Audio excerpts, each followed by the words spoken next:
കണിമംഗലത്തെ തമ്പുരാട്ടി എന്ന ജയഭാരതിയുടെ അഹങ്കാരം അവസാനിപ്പിച്ചിട്ടേ അയാള് പിടിവിടും. ഇപ്പൊ അവര് ലോക്കപ്പിലെ വെറും തറയിൽ കിടക്കായിരിക്കും അല്ലേ? പിന്നല്ലാതെ. കോടതിയിൽ ഹാജരാക്കിയ അച്ഛനെ കോടതി വെറുതെ വിടുമെന്ന് ഉറപ്പാണോ? അതെ അമ്മേ, പക്ഷേ അവളുടെ ബുദ്ധി നേരെ ആവണ്ടേ? എന്നാലേ ഇപ്പൊ അവളുടെ ബുദ്ധി നേരെയാ. അമ്മേ, സത്യമാണോ ഈ പറയുന്നേ? അതേടാ, അവള് നമ്മുടെ മുമ്പില് ബുദ്ധിയില്ലാതെ അഭിനയിക്കായിരുന്നു ഇത്രയും കാലം. നമ്മളവള് പറ്റിക്കായിരുന്നു.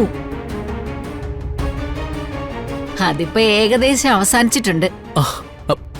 അമ്മേ, എനിക്കും CI സാറിനും ഇടയ്ക്ക് വെച്ച് ചില സംശയങ്ങളൊക്കെ തോന്നിയതാ അമ്മേ, പക്ഷേ അവര് പിടി തന്നില്ല. ഇനിയിപ്പോ അതിന്റെ പേരില് അവരോട് ബഹളം വെക്കാനൊന്നും നിക്കണ്ട. ഇത്രയൊക്കെ കാണിച്ചൂട്ടി അവള് തിരിച്ച് ഓടിപ്പോയിന്ന് പറഞ്ഞാലും അത് ആളുകൾ വിശ്വസിക്കും. അതുകൊണ്ട് എന്താ ചെയ്യേണ്ടെന്ന് വെച്ചാ പെട്ടെന്നങ്ങ് ചെയ്തോ.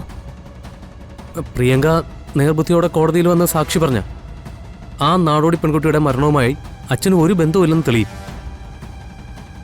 പിന്നെ അച്ഛനെ ജയിലിലിടാൻ അവർക്ക് യാതൊരു കാരണവുമില്ല. അച്ഛൻ റിലീസാവുകയും ചെയ്യും. എത്ര നാളായിടാ അച്ഛൻ ഇങ്ങനെ കിടക്കാൻ തുടങ്ങിയിട്ട്? ഞാനിവിടെ എങ്ങനെയോ കടിച്ചു തൂങ്ങി കിടക്കുന്നേ ഉള്ളൂ. മനസ്സിനൊരു സന്തോഷമില്ല. എന്തിന്? ഒന്ന് സങ്കടപ്പെടാൻ പോലും ഇവിടെ ഉള്ളൊരു സമ്മതിക്കോ? അതും ഇല്ല. കുറച്ച് ദിവസം കൂടി ക്ഷമിക്കമ്മേ. ഇപ്പോ അമ്മയെ വേദനിപ്പിക്കുന്നവര് നാളെ ഒന്നിച്ചിരുന്ന് കരയാൻ പോവാ. തല കുനിച്ച അമ്മയുടെ മുമ്പിൽ അവരൊക്കെ നിൽക്കുന്ന സിറ്റുവേഷൻ ഞാൻ ഉണ്ടാക്കും. അച്ഛനൊന്ന് പുറത്തിറങ്ങിയ പിന്നെ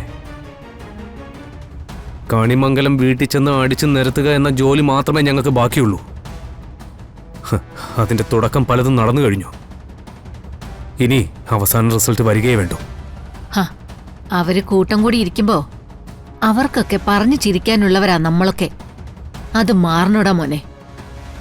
പണ്ട് പറഞ്ഞതുപോലെ ഒന്നുമല്ല അമ്മേ.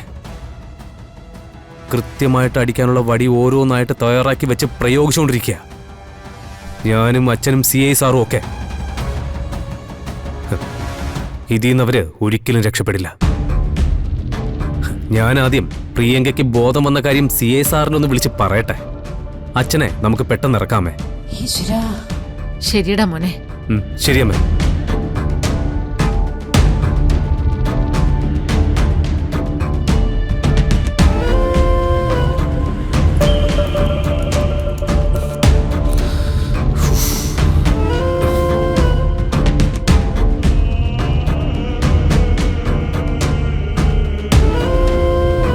Hello sir.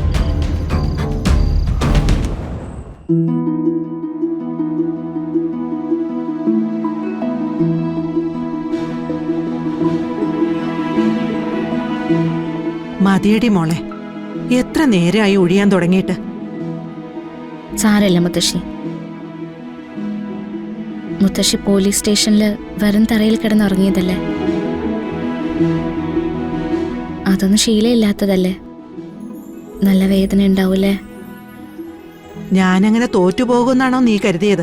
ഞാൻ അകത്ത് കിടക്കുമ്പോഴും പുറത്ത് കിടക്കുന്ന നിങ്ങളുടെ വേദനയെക്കുറിച്ചാണ് ഞാൻ ചിന്തിച്ചിരുന്നത്.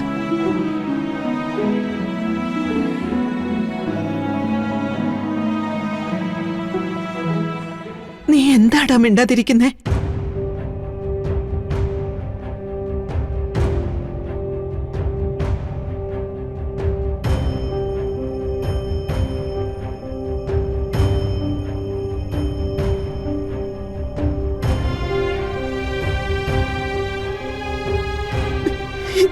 എന്താടാ? ഒന്നുമില്ല മുത്തശ്ശി. ജീവിതത്തിൽ എപ്പോഴെങ്കിലും കോൺഫിഡൻസ് നഷ്ടപ്പെട്ടു കഴിഞ്ഞാൽ ഞാൻ മുത്തശ്ശിയുടെ മുമ്പിലേക്ക് ഓടി വരിക.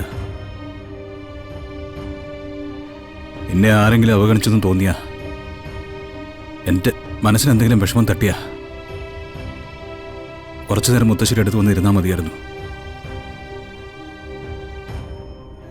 മുത്തശ്ശിക്ക് എവിടെ നിന്ന് ഇത്രയും എനർജി കിട്ടിയെന്ന് ഞാനിപ്പോഴും ചിന്തിക്കാറില്ല. എന്നിട്ട് അതേ മുത്തശ്ശിക്ക് ഒരു വീഴ്ച പറ്റി.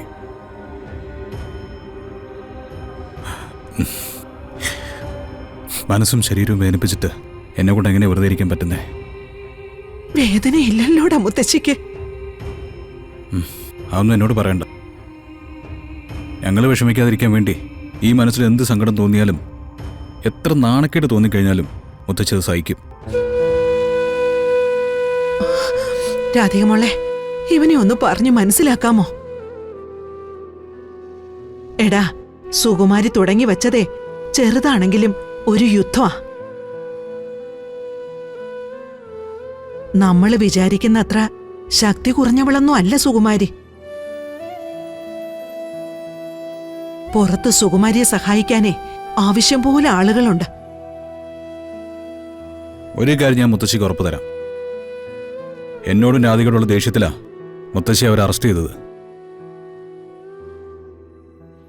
മുത്തശ്ശിയെ അറസ്റ്റ് ചെയ്തുകൊണ്ട് പോയ CI ഇല്ലേ, ഇതിന് പകരമായിട്ട് അയാളുടെ തൊപ്പി ഞാൻ താഴെ വെപ്പിച്ചിരിക്കും.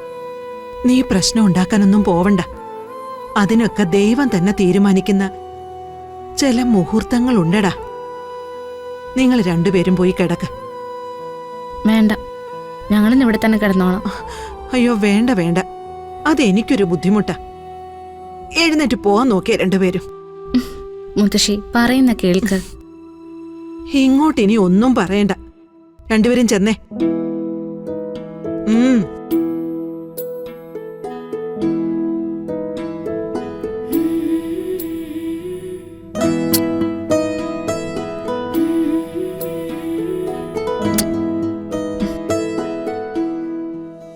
എന്തെങ്കിലും ആവശ്യമുണ്ടെങ്കിൽ വിളിക്കണേ മുത്തശ്ശി.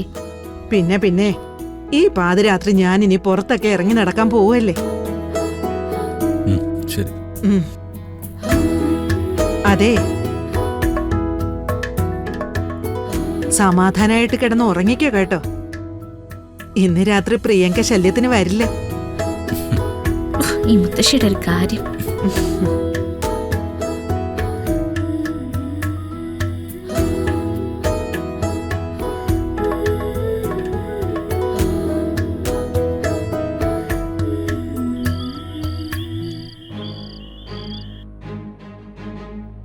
കണിമംഗലത്തെ പെൺപുലിയുടെ വിശേഷങ്ങളൊന്നും പിന്നെ അറിഞ്ഞില്ലല്ലോ മുത്തശ്ശി.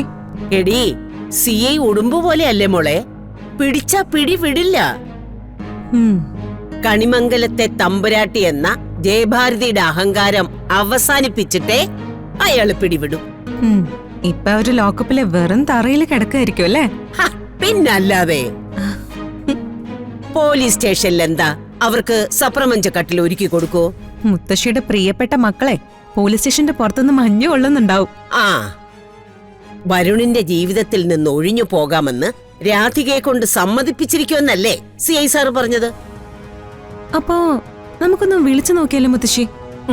വിളിക്കാം. CI നല്ല ഉശിരനൊക്കെയാ, പക്ഷെ അതുപോലെ തന്നെ മണ്ടനും. കണിമംഗലത്തെ മുത്തശ്ശി അറസ്റ്റ് ചെയ്യാൻ ചെന്നപ്പോ അവരെല്ലാരും ഒരുപോലെ പറഞ്ഞിട്ടുണ്ടാവും എനിക്ക് ബുദ്ധിക്ക് യാതൊരു കുഴപ്പമില്ലാന്ന്. എന്നിട്ട് അയക്കുമല്ലോ തോന്നിയോ? എടി, അയാള് മണ്ടനായത് നമ്മുടെ ഭാഗ്യം. നീ ആ ഫോണിങ് എടുത്തേ. ദാ